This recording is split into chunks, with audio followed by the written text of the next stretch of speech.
रिश्तेदार को उनकी मजबूरी में मदद करो।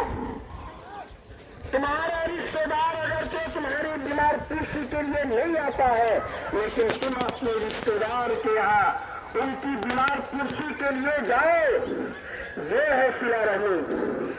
मेरे दिली भाइयों, हम और आप मुसलमान हैं, हमको कुरान और हदीस पर अमल करना है, प्यारे नबी सल्लल्लाहु अलैहि वसल्लम के अहकाम पर अमल करना है।